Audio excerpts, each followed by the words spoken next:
Halo sahabat Mafata, untuk kisah nyata kali ini adalah definisi nyata tentang nolongin anjing kejepit. Ditolongi, dikasihani, disayang-sayang, dicintai, balasannya malah menggigit sampai habis bis. Bahkan menanggung utang yang sangat banyak dan sempat merasakan dibui. Teman-teman, di sini bukan anjing betulan ya, melainkan manusia yang tidak tahu diri dan manusia yang tidak tahu terima kasih.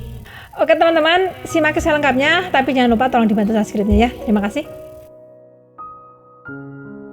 Sarah Jane Parkinson berumur 20 tahun, seorang gadis yang sangat manis, imut, lucu, dan sangat lembut. Dia bekerja sebagai seorang pramugari di sebuah maskapai di negara Australia. Karena keramahan dan kelembutan serta kesupelannya, semua orang menyukai Sarah Jane ini, termasuk seorang pria bernama Daniel Jones yang jatuh cinta pada pandangan pertama terhadap Sarah. Daniel Jones adalah seorang pria berumur 25 tahun dan bekerja sebagai seorang sipir di penjara Canberra. Dia langsung terkelepek-kelepek melihat keanggunan si Sarah ini. Dan Gayung pun bersambut. Sarah juga menerima cinta si Daniel. Lalu mereka menjalin hubungan yang sangat manis, sangat romantis, dan sangat menyenangkan. Mereka langsung merasa cocok satu dengan yang lainnya. Tidak lama berpacaran, mereka pun akhirnya memutuskan untuk bertunangan. Daniel Jones membawa dan mengenalkan Sarah kepada kedua orang tuanya. Untuk diketahui teman-teman, selama ini Daniel Jones ini masih tinggal bersama kedua orang tuanya. Di mata orang tua Daniel, Sarah adalah seorang gadis yang baik, yang periang, yang cantik, yang ramah, sehingga mereka pun langsung jatuh hati kepada Sarah. Kepada kedua orang tua Daniel Jones, Sarah bercerita tentang masa lalunya yang suram dan sangat acak-acakan. Tapi kedua orang tua Daniel Jones ini menerima dengan lapang hati. Justru dia tidak membenci atau jijik atau gimana, tapi langsung merasa kasihan, langsung merasa iba, dan mereka pun semakin jatuh hati terhadap calon mantunya ini. Untuk menunjukkan keseriusan dan rasa cintanya kepada Sarah, Daniel Jones menguras habis seluruh tabungan yang dimilikinya untuk membeli sebuah rumah, termasuk mobil beserta perabotannya, dan diatasnamakan Sarah Jane Parkinson. Dan balasan dari Sarah tidak kalah manis. Sarah langsung resign dari pekerjaannya sebagai pramugari dan melamar pekerjaan di sebuah kantor polisi di Queen Bay yang tidak jauh dari tempat tinggal mereka. Sarah yang sangat supel, manis, dan lucu langsung disukai oleh banyak sekali teman-teman di tempat kerjanya yang baru. Kepada teman-teman barunya, Sarah bercerita bahwa kehidupan dia tidak semanis yang mereka lihat. Ternyata Sarah ini sering sekali mendapat KDRT dari Daniel sang tunangan. Sarah ini gak hanya sekedar cerita ngedabrus, tapi dia sekaligus menunjukkan bukti-bukti lebam-lebam biru di tangan, lebam-lebam biru di kaki yang diakui sebagai akibat dari KDRT yang diterimanya itu. Daniel sama sekali tidak tahu dan tidak sadar kalau Sarah menceritakan hal-hal seperti itu kepada para teman-temannya. Sampai pada tahun 2013, tepat setelah mereka 1 tahun tinggal bersama, tiba-tiba Daniel menerima sebuah surat panggilan dari kantor Polres, kalau di sini ya, dari kantor Polres Queen Bay tempat Sarah bekerja. Daniel yang khawatir dan bingung langsung mengajak sang ayah kandung untuk menemaninya datang memenuhi panggilan dari kantor polisi tersebut. Sesampainya di kantor polisi, Daniel pun langsung menghadap Pak Kapolres. Dengan tanpa basa-basi dan tanpa banyak bicara, Pak Kapolres Queen Bay Kota Canberra pun langsung menyerahkan surat EVO untuk Daniel. Intinya surat itu adalah surat perintah dari pengadilan untuk melindungi korban kekerasan. Isi surat itu adalah peringatan atau larangan-larangan hal yang tidak boleh dilanggar oleh si pelaku. Kalau sampai melanggar, si pelaku bisa dijerat pidana, bahkan bisa dipenjara. Daniel dan sang ayah tentu saja heran dengan surat itu. Sebab jelas-jelas intinya surat itu menuduh Daniel telah melakukan kekerasan terhadap seseorang. Dan ayah anak ini lebih terdomblong-domblong lagi setelah polisi mengatakan bahwa itu semua berkat laporan Sarah yang mengaku telah disiksa lahir batin oleh Daniel.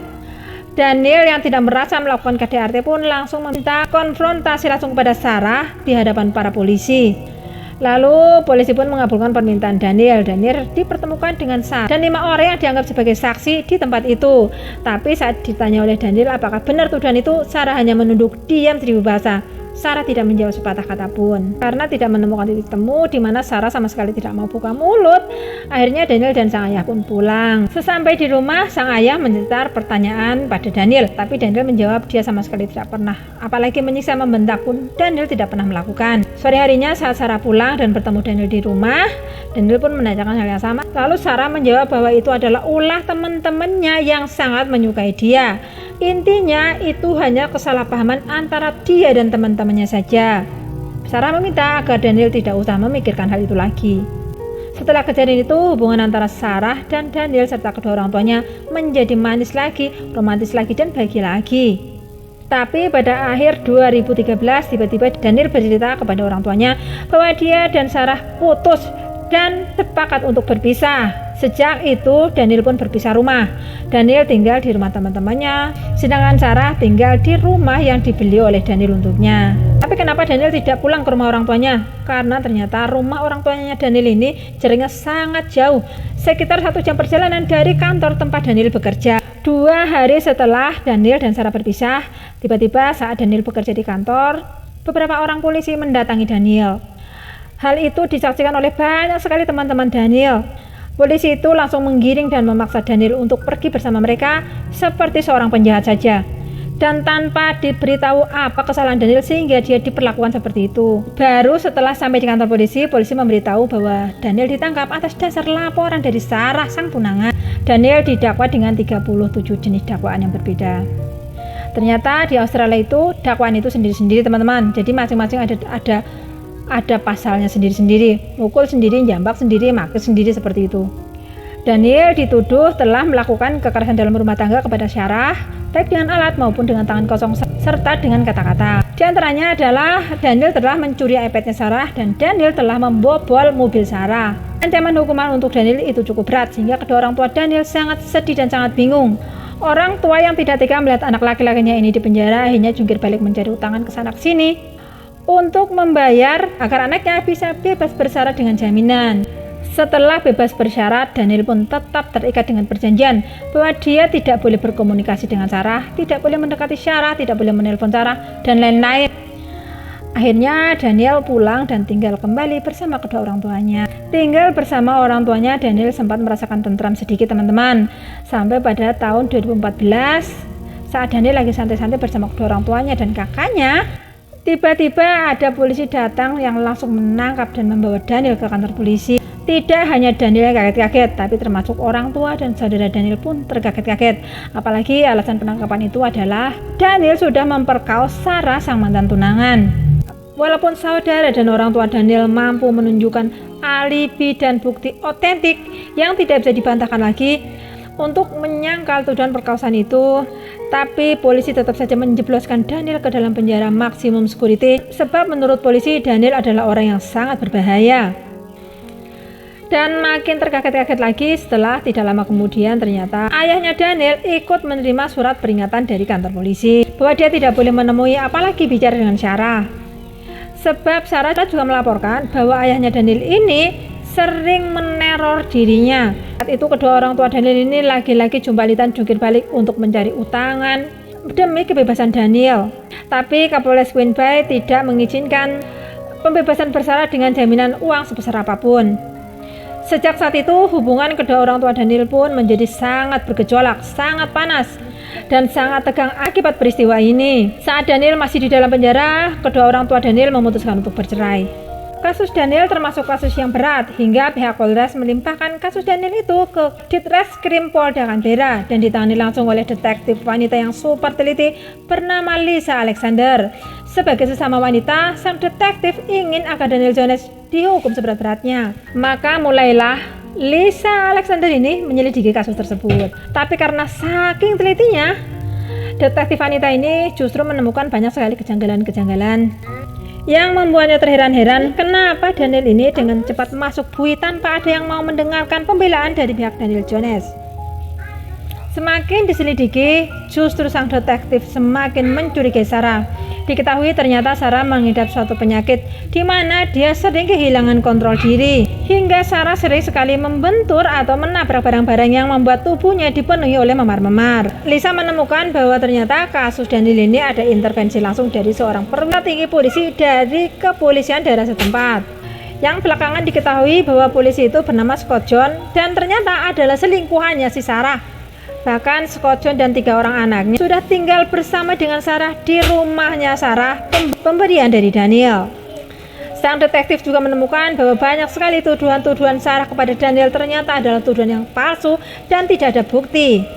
Daniel juga dituduh mencuri iPad, padahal Terbukti Sarah sendirilah yang menaruh iPad itu di halaman rumah kedua orang tua Daniel. Hal itu terekam di GPS mobil milik Sarah. Sarah dengan sengaja tidak mengunci mobil, tapi dia menuduh Daniel yang sudah membobol mobilnya. Hal itu terekam di CCTV di tempat Sarah memarkir mobil tersebut. Dan yang paling membagongkan adalah Sarah mengaku diperkaos, tapi Sarah malah nyantai ketawa-ketawa ketiwi-ketiwi hahi dengan teman-temannya tanpa ada trauma sedikit pun. Itu adalah hal yang sangat janggal untuk seorang yang menjadi korban perkawasan. Detektif Lisa Alexander yang seharusnya mencari bukti untuk memberatkan Daniel Jones, dia justru berbalik melaporkan Sarah Jane ke pihak Polda Canberra. Tapi di negara manapun itu sama saja sob. Kalau ada backing orang kuat di belakang, hukum akan sulit menjangkaunya. Pihak kepolisian akhirnya menggelar rapat untuk memutuskan hal itu. Mereka memutuskan bahwa laporan sang detektif adalah benar, dan saat itu juga Daniel Jones dibebaskan dari dalam penjara pada tanggal 4 Juli 2014. Daniel Jones dengan dukungan masyarakat luas meminta agar pihak kepolisian memulihkan nama baiknya yang sudah sangat rusak. Jones ini kehilangan nama baik, kehilangan tabungan, orang tuanya bercerai, orang tuanya juga kehilangan uang 5,8 miliar untuk pembebasan bersyaratnya, hingga utang-utangnya menggunung. Dan Daniel Jones sendiri dibuai selama 4,5 bulan tanpa pernah melakukan kesalahannya. Tapi bagaimana dengan si Sarah? Polisi dengan sangat sungkan-sungkan menyelidiki Sarah. Setelah menunggu 5 tahun, akhirnya Sarah menemukan jalan buntu sehingga dia tidak bisa mengelak dan lari lagi. Sarah mengakui kesalahannya, dan endingnya pada tahun 2019 Sarah dijatuhi hukuman selama 3,5 tahun penjara. Dan teman-teman, ternyata motif Sarah melakukan semua kejahatan itu kepada Daniel Jones semata-mata karena dia ingin tinggal dan menguasai rumah Daniel Jones seutuhnya. Oke teman-teman, makanya kalau kita kenal dengan orang yang enggak baik, sebaiknya kita jauhi. Sebab kalau kita tetap menempel-nempel berdekat-dekatan dengan dia, dia akan mencari kesempatan untuk berbuat jahat kepada kita. Jangan pernah tertipu dengan tingkah lucu dan wajah lugu. Sekian dulu untuk video kisah nyata kali ini. Jangan lupa like, komen, dan subscribe. Terima kasih.